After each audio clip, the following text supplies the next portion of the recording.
What happens when a franchise legend makes history and instantly hands the keys to the future over to a rookie quarterback?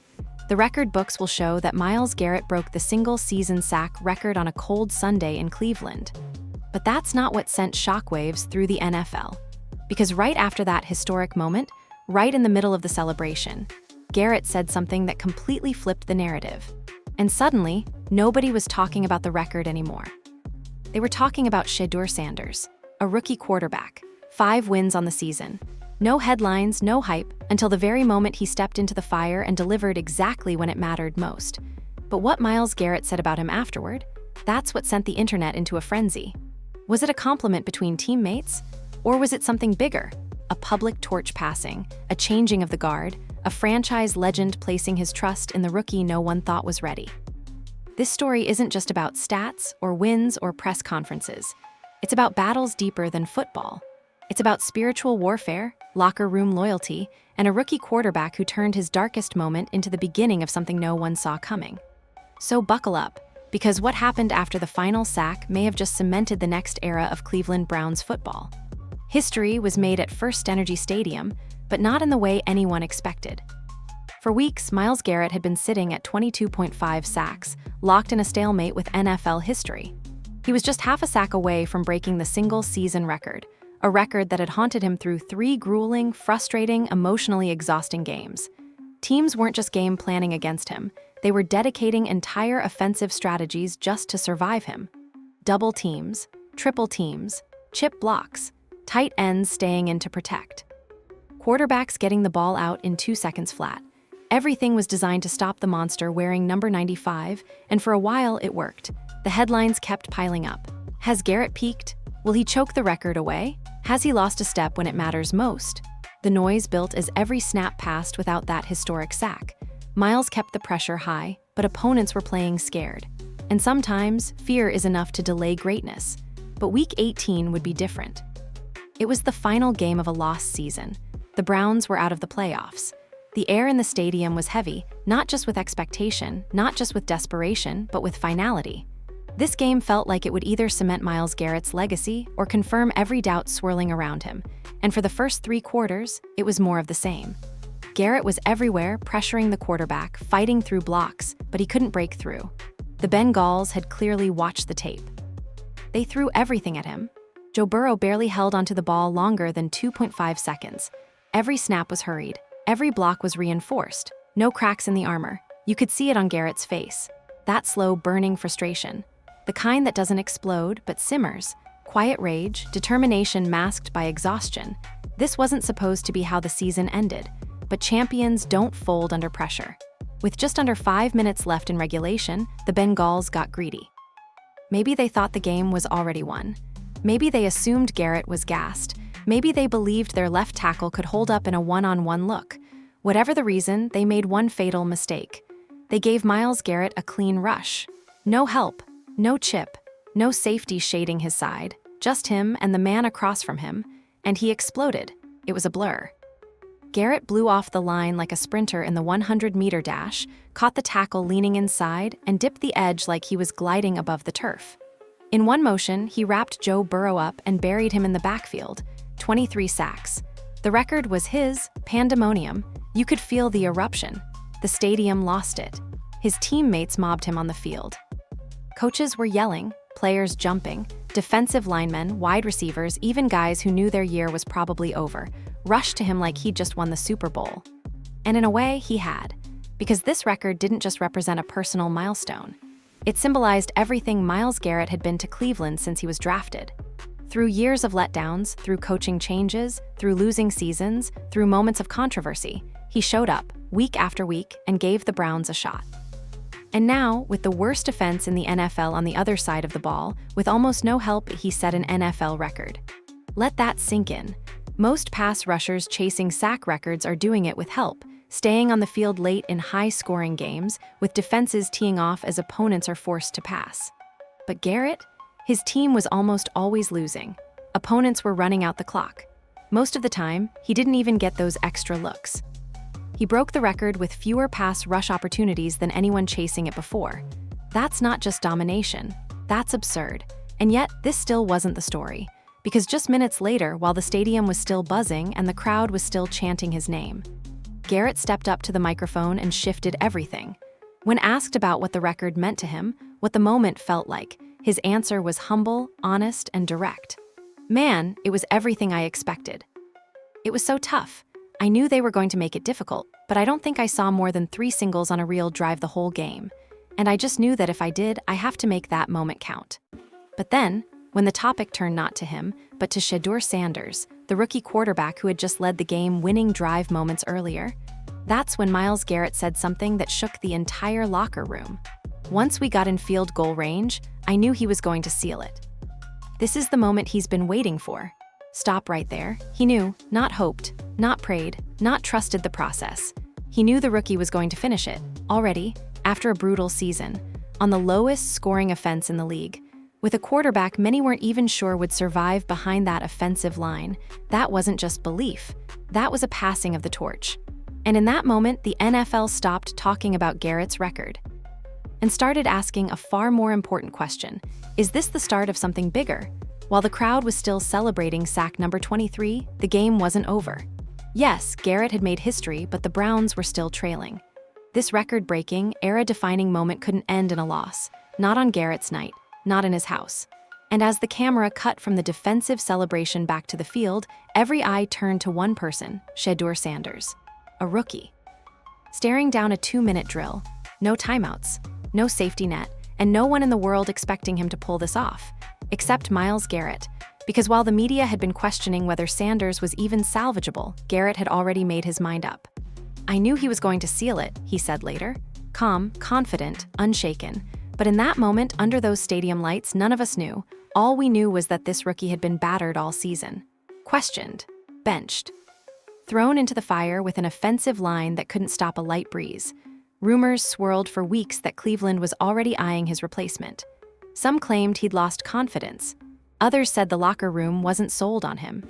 And now, here he was, with the weight of Garrett's legacy, the team's final game, and his entire future piling on his shoulders at once. What happened next wasn't just clutch quarterback play. It was a moment of calm inside chaos. The kind of final drive that doesn't feel normal, especially for a rookie. First play, short completion, gain of 8. Next play, step up in the pocket, sideline dart to the tight end. Chain mover. Then a designed rollout, eyes up, bullet pass across his body down to the 40-yard line. The clock kept ticking. The defense was closing in. And yet something about Sanders in this moment just felt different. There was no panic. No wasted motions, no bad reads or hesitations. It was like he finally remembered who he is, and with each snap, the stadium's energy shifted from anxious disbelief to quiet hope. Completion after completion, Sanders carved up the Bengals with surgical precision. A difficult 3rd and long, covered, pressure off the edge, escaped, physicality downfield, he invited it. He wanted this moment. He didn't shrink from it. He walked straight into the fire and started throwing haymakers. With under 30 seconds to go, Sanders dropped back, read the defense, and hit his receiver on a shallow cross. Perfect placement, just enough to get them into field goal range. Dustin Hopkins stepped out onto the field. One kick to win it all. Snap, hold, kick, right down the middle. Browns win 2018. Myles Garrett gets the record and the win. But more importantly, Shadur Sanders earns something far deeper, respect. Respect from the team, from the fans, from the critics. From the face of the franchise, who spent the last 6 years carrying this team on his back, only to say after the game, "I was excited, I love winning, and I'm proud of him." That wasn't a hot take. That wasn't a clickbait moment.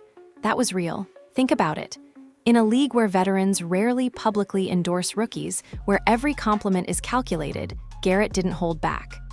He saw exactly what Sanders did on that drive, and he put it out there for the world. This is the moment he's been waiting for. And he went out and delivered. And just like that, the entire narrative around Cleveland shifted. Because now, it isn't just about a generational pass rusher cementing his place in NFL history. It's about a rookie quarterback turning his worst week into the defining moment of his season, and possibly the launch of a new era. But if you're thinking this was just a feel-good comeback story, you're missing the deeper truth behind this moment. Because what Sanders revealed after the game, that's where everything changes. Because while fans saw a comeback drive, what Sanders was experiencing was something most players would never admit to in public. Internal warfare. spiritual attacks, emotional shutdown, and somehow he still delivered. But how? That's the part of this story no one saw coming. Because it turns out, this final drive wasn't just a response to a defensive breakdown or excellent game planning. It was the result of something that happened behind the scenes, inside the locker room, before the second half even began. And what Sanders confessed about that moment might just explain how he pulled this off. There are some moments in sports that don't need a press conference or an article or a trending hashtag to matter. All it takes is a few words from the right person. At the right time, because when Myles Garrett, the Browns anchor, their warrior, their heartbeat for the last 6 years, stood at that podium after the win, he wasn't asked to name a franchise quarterback. He wasn't asked to assign blame or give any endorsements. But still, he chose to speak. And what he said about Shadur Sanders was something people are still unpacking. Once we got in field goal range, I knew he was going to seal it. Not I hoped. Not I believed in him.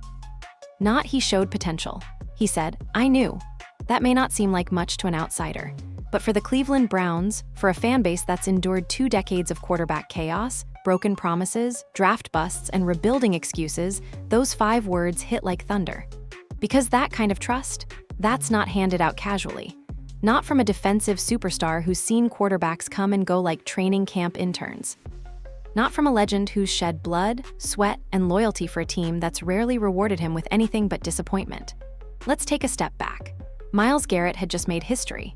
He broke the single-season sack record under conditions no other pass rusher ever had to face, carrying a bottom 5 offense on his back, while seeing double and triple teams on almost every snap for 3 straight weeks and still finding a way to burn through. The spotlight was his. The moment belonged to him. But what did he do? He used it to lift up somebody else. He spent one of the most important pressers of his career talking not about himself, but about a rookie quarterback, a guy who had every reason to break down this season. And Garrett didn't just compliment him, he validated him. He said he was proud of him. He didn't say, we all contributed. He didn't say, that's what quarterbacks are paid to do. He looked at that final drive amid all the pressure, all the demons, all the doubt, and said, I was excited, I love winning, and I'm proud of him. It was quiet, it was calm. But make no mistake, that was the moment the baton got passed. Because a comment like that from a player like Garrett, that's not just words. It's anointing. That's the defensive face of the franchise, arguably the greatest defensive player in Browns history, acknowledging the rise of a new face. A rookie quarterback who, just weeks ago, was on the verge of being written off. No headlines, no confetti, just a torch handed from one leader to the next in real time in public, and that's what fans felt. That shift, that rare moment of unity when everyone sees it at the same time. It wasn't just about the win, it wasn't about the record. It was that for the first time in years, Browns fans could see their present and their future standing side by side, locked in, aligned. And that matters because Cleveland hasn't just been waiting for a quarterback. Cleveland has been waiting for a reason to believe. And whether you're a Shadur Sanders skeptic or a full-on supporter, one thing is undeniable. He showed up when it mattered most. Pressure rising, season ending, veterans watching. He handled it like a vet. And Myles Garrett, the guy whose career has too often been wasted by bad coaching, stale locker rooms, and inconsistent offensive play, noticed. And once a guy like Garrett notices, the entire narrative changes. Here's why it's even bigger than you think. Most rookies have to earn their locker room's respect slowly, over months. Seasons, wins, they earn it in silence. In practice, through pain, through time. But for Garrett to back Sanders publicly, right after a career-defining moment of his own, that's not time, that's instant validation. That means Shedeur hasn't just proven something to the fans, he's proven something to the people that matter most, his teammates. People wondered all year, was this locker room behind him? Were the vets all in? Now we have the answer. Because you don't say, I knew he was going to seal it, unless you've been watching him closely. Unless you've seen the subtle growth, the quiet preparation, the toughness when nobody's watching. The truth is, this didn't happen in one game. Shedeur had been earning that trust all season, quietly, behind the scenes, in a brutal environment with no fanfare. He just hadn't had his moment until now, and leave it to Garrett to recognize it before anyone else. So when people say, what's the big deal? Garrett just said he was proud of him, they're missing the deeper context. This is how legacies are linked. This is how eras change. The Browns have been waiting years for their offense and defense to align. For a quarterback and cornerstone to believe in each other. To build, not just survive together. That handshake, that postgame quote, that knowing smile from Garrett, that was it. And still, as emotional and unexpected as that endorsement was, the reason why it hit so hard was something few knew about at the time. Because just hours earlier, Shadur Sanders was falling apart inside. Before the headlines, before the victory, before the record-breaking moment that nearly cracked a stadium in half. Shadur Sanders was unraveling, and no one knew it. Because while outsiders were focused on his stats, while the media counted losses and whispers of his potential replacement circulated internally, this wasn't about football. It was something deeper, darker, quieter. After the game, when emotions were still running high and the questions started to pour in, Sanders said something that turned heads and stopped everyone in their tracks. All week, I've been dealing with a lot spiritually. Like different battles I had to overcome. Let that sink in for a second. This wasn't your standard rookie talking points after a clutch win. There was no "we executed," no "next man up," no "I just stayed calm." He didn't try to sound polished. He told the truth, spiritual warfare, battles most people never see, and what made it even more powerful, he admitted it openly. That his body language was off, that something internal had been eating at him all week, not an injury, not a film room issue, something in the soul. It wasn't just a rough week at the facility. It was isolation, mental heaviness, a war no coach sees and no fan understands. That's what it was. Spiritually, different battles. Body language was off. And that changes everything. Because suddenly, the game-winning drive, it wasn't just a great sequence. Wasn't just execution under pressure. It was a man stepping out of darkness and refusing to drown in it. The powers pulling him down came from every direction. You've got to remember, this is a rookie quarterback playing behind what many analysts have called one of the worst offensive lines in football. He doesn't have a clean pocket, he has a front row seat to chaos. Every snap is survival. And every possession is a reminder that a single mistake could spell the end of his shot at a future. And it wasn't just the offensive line. There were rumors, a lot of them. Insiders hinted the coaching staff might not be fully on board with Sanders' development, that they were eyeing quarterbacks in the upcoming draft, maybe even sabotaging long-term growth by refusing to adjust to his strengths. When Sanders' favorite target, Cedric Tillman, went down earlier in the season, it stripped away the one receiver he had true chemistry with. Another weapon gone. Another voice silenced. On top of that, constant criticism, every missed throw dissected, every mistake magnified, pressure mounting. But all of that still doesn't capture the full storm he was facing. Because this wasn't just about a failing offense or a harsh fan base. It was internal. Mental attacks, spiritual struggles, that invisible pressure that presses on your chest even when the cameras are off. The voice in your own head telling you, you're not enough. That creeping feeling like you're being watched, judged, discredited before you even step on the field. The devil doesn't always hit with obvious blows.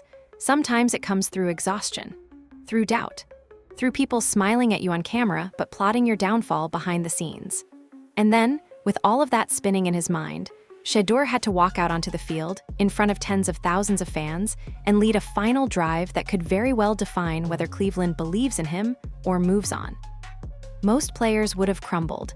Most would have handed the moment off to a veteran, or checked down into nothingness, or failed again like he had earlier in the season when similar late-game opportunities slipped right through his fingers. But this time was different. And you want to know how he found the strength to even start that final drive? Halftime. Seems simple, right? It wasn't about whiteboards, or adjustments, or coach yelling about protections. Shedeur said it plainly, "My close teammates, my close friends, we talked." That's it. A group of young men sat in a locker room and looked one of their brothers in the eye and said, "This ain't you. Snap out of it. Be who you know you are." There were no cliches, no punches thrown, just real humans reminding a leader lost in the fog of his own storm that he still had light inside him, and they brought him back to life. That's what separates locker room culture from chaos. Because most rookies don't get that love.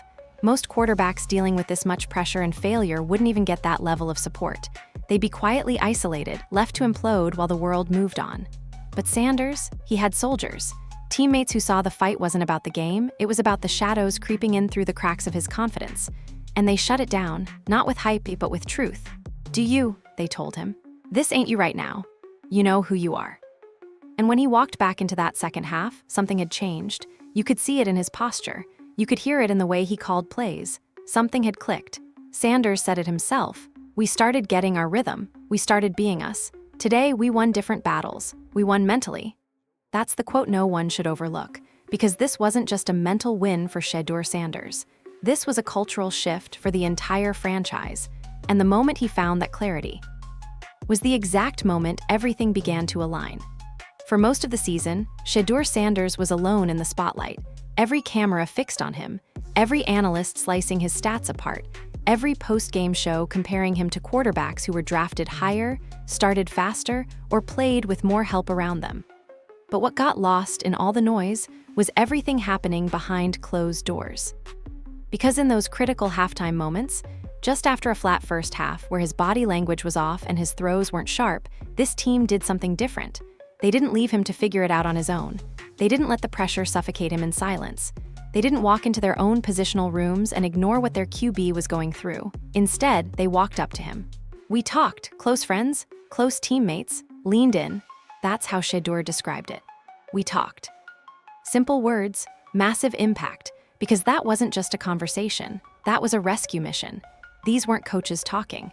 These weren't clichés being thrown around. This wasn't rah-rah nonsense coming from clipboard guys. It was real people, players who have been fighting beside him all season, seeing their quarterback crumbling under the weight of self-doubt and refusing to let him fall. They came up to me and said, "This ain't you right now." Think about how rare that is.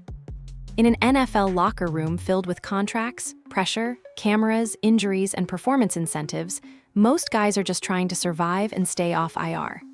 To have teammates stop everything to speak life back into someone who looked like he was fading, that's not normal. That's brotherhood. Because what they said to Sanders wasn't technical. It wasn't about X's and O's.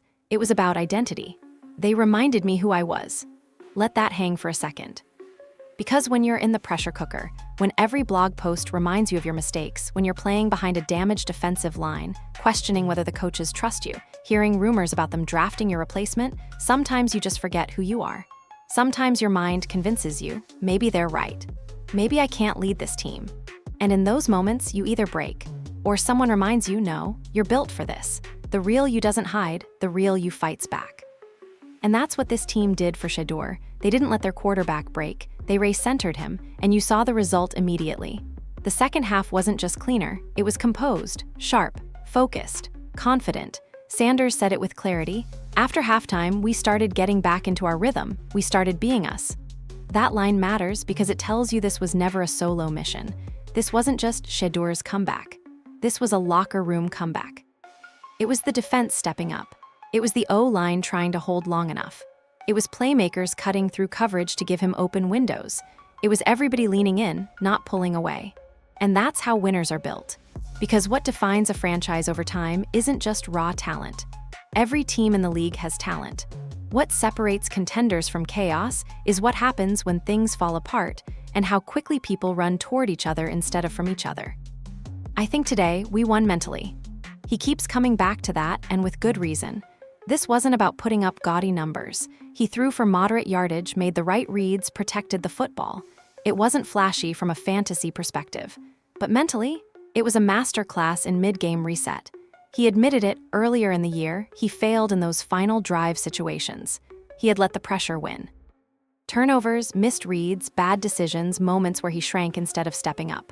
But after hearing his teammates remind him who he is, he remembered what to do. Execution followed clarity. Each throw down the stretch was muscle memory, preparation, awareness. Shotgun snap, quick read, zip to the sideline. Third down conversion, cross-field dart. Situational confidence that only shows up when your mind and your instincts are finally aligned. And what Sanders revealed afterward might have been the most telling part of all. I think we proved something today, not just to ourselves, but for each other. This wasn't a quarterback trying to protect stock. He wasn't campaigning for praise or trying to change the narrative. He was giving credit to the people who saved him mid-game, not for their talent, but for their presence. And that's where chemistry turns into culture. Because most teams say all the right things in public. They smile in pressers, they high-five after touchdowns, and they give sound bites about fighting together. But the Browns lived it. They walked back into that locker room down at halftime, saw their franchise QB struggling mentally, and didn't let just another loss happen. They put their arms around him. They spoke power into someone who forgot his own voice. And that doesn't just pay off in Week 18. That kind of connection builds dynasties, because these aren't just moments, they're turning points. Moments when belief was tested, and belief won. So if you're wondering why the Sanders to Garrett post-game narrative hit so hard, it's because it wasn't just two stars celebrating a win. It was the physical proof that this team isn't fractured, they're fused together, linked by fire, lifted from the ashes of a lost season by something no draft pick or headline can manufacture: brotherhood. By the end of that game, something was clear. It wasn't just that Shadur Sanders had led a game-winning drive. That would have been enough for most rookies. It's that he delivered when he had every reason not to. He didn't have momentum. He didn't have the fans behind him. His first half was shaky, uninspired at best.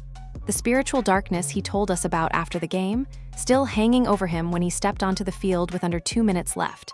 But somewhere in that chaos, he grew up in real time. And when he was asked what made that last drive different, he wasn't boastful. He wasn't victory-dazed, he was surgical.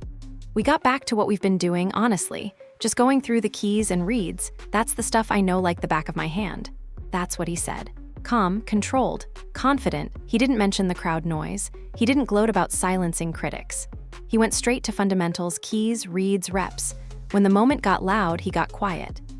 And that's the mark of a quarterback who isn't just playing the game, he's starting to understand it. But then he said something else, something that will stick with Browns fans for a long time. A bad half doesn't define character. Let's sit with that for a second. That's not just a quote, that's a mantra.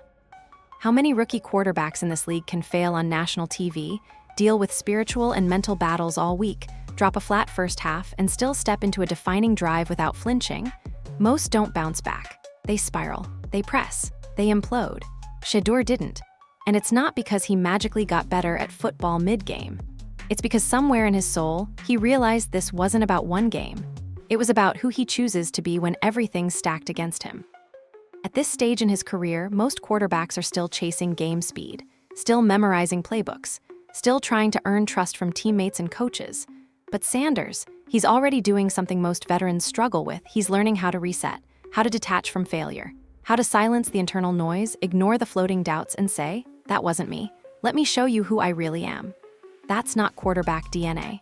That's leader DNA. And the way he talked about that moment, it shows maturity far beyond his age. Each week, it's been building different things, proving things not just to myself, but to the team.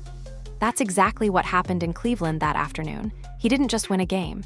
He made a statement to his locker room, not with words, but with resilience. Because remember, this wasn't the first late-game situation of the season. Earlier in the year, he failed in that same moment. The Browns had 2-minute chances in previous games. Timeouts. Room to work, but he couldn't close.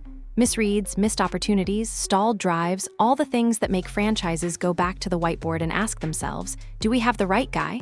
But on this day, we were in that same position again, he said. And I proved that I've learned, that I grow from those moments. That line right there separates next-ups from never-weres, because in the NFL, everybody fails. The best QBs in history, Brady, Mahomes, Rodgers, have all blown leads, thrown picks, missed wide-open guys. But what separates greatness isn't immediate dominance. It's the ability to adjust, absorb, and ascend. And that's exactly what Sanders showed. He took early season failure and carried it with him, not as baggage, but as ammo.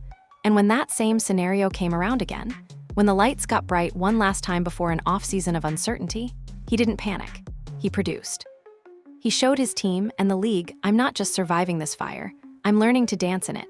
And that, more than anything, is what quarterbacks in Cleveland haven't done for years. This city has seen promising QBs flash and fizzle. They flash big arms, but never bounce back from a loss. They have big moments, but disappear under pressure. And fans, honestly, they stopped buying in. But now, we've got something rare, a rookie quarterback who's more proud of his mental wins than his stat sheet. That should set off alarms, the good kind. Because there's a difference between a guy who gets lucky and a guy who builds victory through discipline, failure, and reflection. Shadur Sanders has the clutch gene, yeah, but more importantly, he has the humility to grow when no one's watching. He has the mindset to respond instead of react. He has the memory of losses and the courage to rewrite the story. NFL history shows us those are the ones who last. And if Cleveland's been waiting for a guy who's not just physically gifted but mentally unbreakable, they may have just found him. But we're not done yet. Because the most unforgettable part of this story wasn't even what happened on the field. It's what Shedeur revealed about the enemy he's been fighting all season long. And it wasn't wearing a helmet or calling plays. When you look at how Shadur Sanders performed in that final drive, calm, composed, borderline unshakable, it's easy to assume he never struggles. But the truth? He's been in a battle all year long, not the kind you hear in post-game interviews, not the kind you can break down with all 22 film. We're talking about a mental war, a spiritual one. And for the first time after the game against the Bengals, Shedeur let the world in. I mean, I'm able to recognize it. But it's all in the mental. I think the devil, of course, is going to attack you in different ways, people around you, and everything. That quote didn't trend on sports blogs. It wasn't retweeted by highlight accounts. But it should have been, because it was the most vulnerable moment of Sanders' rookie season. He wasn't talking about a busted protection. He wasn't talking about throwing into coverage. He was talking about spiritual darkness, about feeling surrounded. About being targeted, not by players, but by something much more powerful and far more dangerous. Doubt.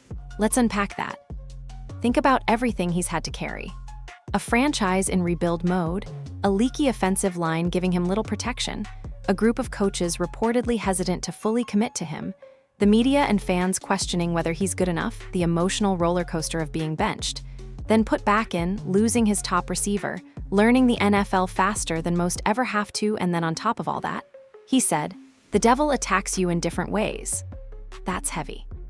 Because it's one thing to battle mistakes, but when you're battling your own mind, when every bad play doesn't just feel like a setback, it feels like confirmation of every voice telling you, you're not ready, you're not him, they're going to replace you. That's a whole different level of adversity, and Sanders didn't shy away from it. He spoke directly to the emotional weight behind his performance. This whole year has been long ups, downs, different feelings.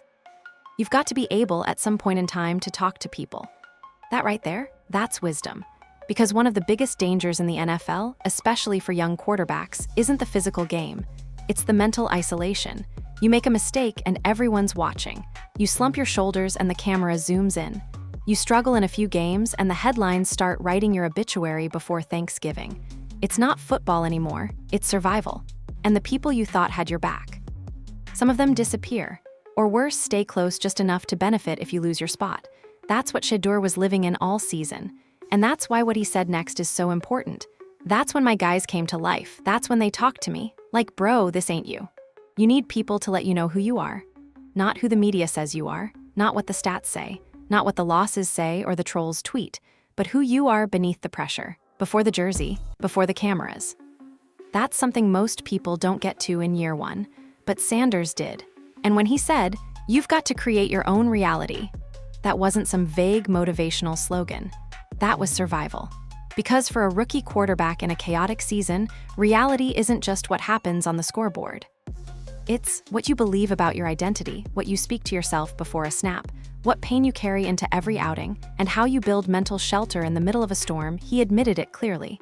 You could be playing and still feel the same way as if you were, which is why you've got to create your own reality.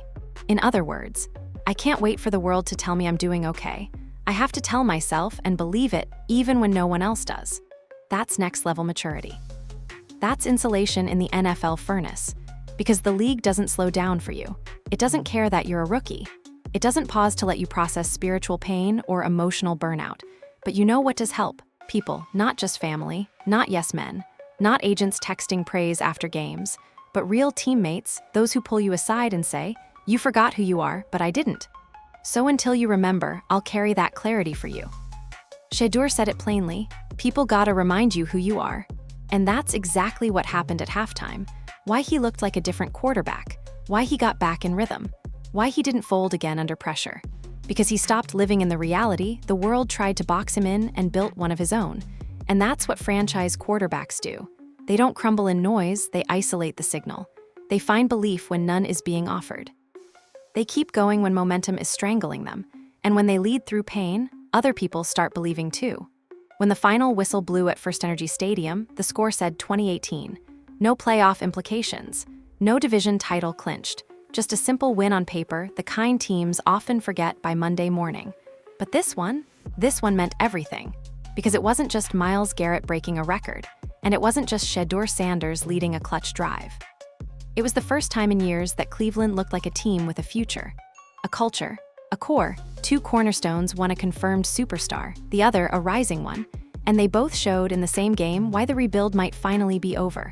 Let's be honest, Browns fans have been through it. Quarterback after quarterback, season after season, flashes of hope followed by soul-crushing collapses. Talent wasted, chemistry drained, no leadership, no belief. But for the first time in a long time, it felt like things were clicking.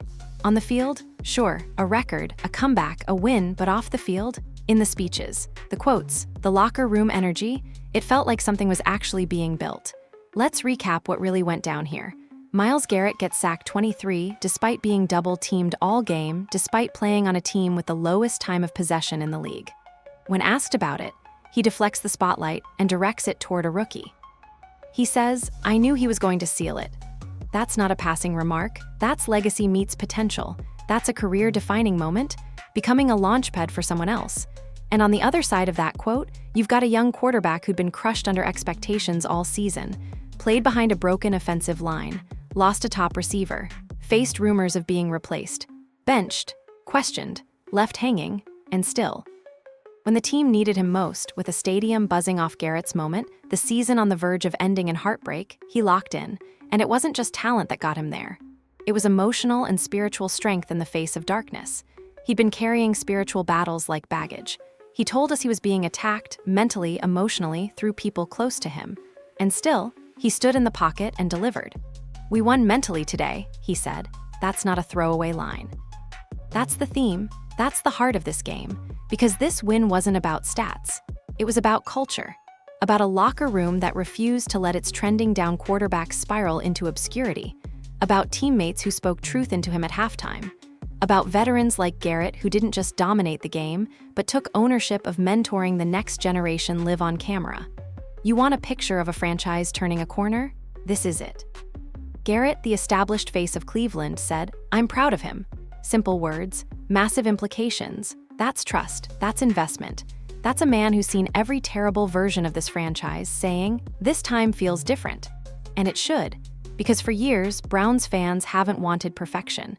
They haven't needed a golden boy rookie or a stacked roster. They've just been waiting for signs that the Browns are finally building something real. And that's what we saw. We saw a locker room pulling together.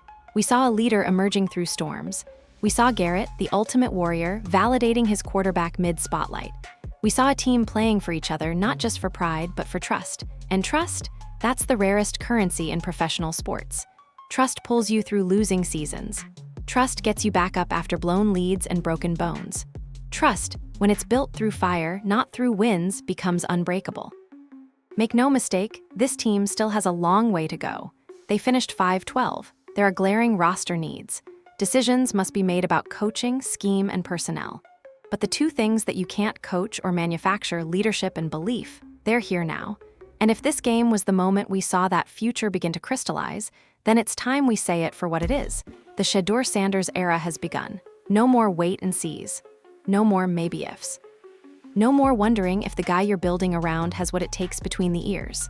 Because you don't lead a drive like that, surrounded by that kind of pressure, that kind of turmoil, unless you're built for it. Unless you've failed before, overcome demons, learned from scars, and stood right back up, clearer than ever. And when your franchise face, your future Hall of Fame pass rusher, says publicly, "I knew he was going to seal it. I'm proud of him." That's it. The torch has been passed. So what happens next? That depends on how the Browns build around him, what pieces they support him with, what coaching gives him freedom to grow. But mentally, emotionally, spiritually, he's already arrived. You saw it. I saw it. Garrett saw it. And now it's on all of us to watch what comes next. So now the question is, do you believe this was the defining moment for Shadur Sanders? Is this truly the beginning of a new chapter in Cleveland football? And what did that moment mean to you when Garrett handed off that confidence to his quarterback? Let's talk in the comments. If you believe in Shadur Sanders, if you believe in this team, if you're riding into the next era of Browns football, tap that subscribe button so you don't miss a single step of the journey. Smash that like if that final drive gave you chills. Share this with a Browns fan who needs to feel what's brewing in that locker room. The future has a number, and it's wearing 12. Let's ride.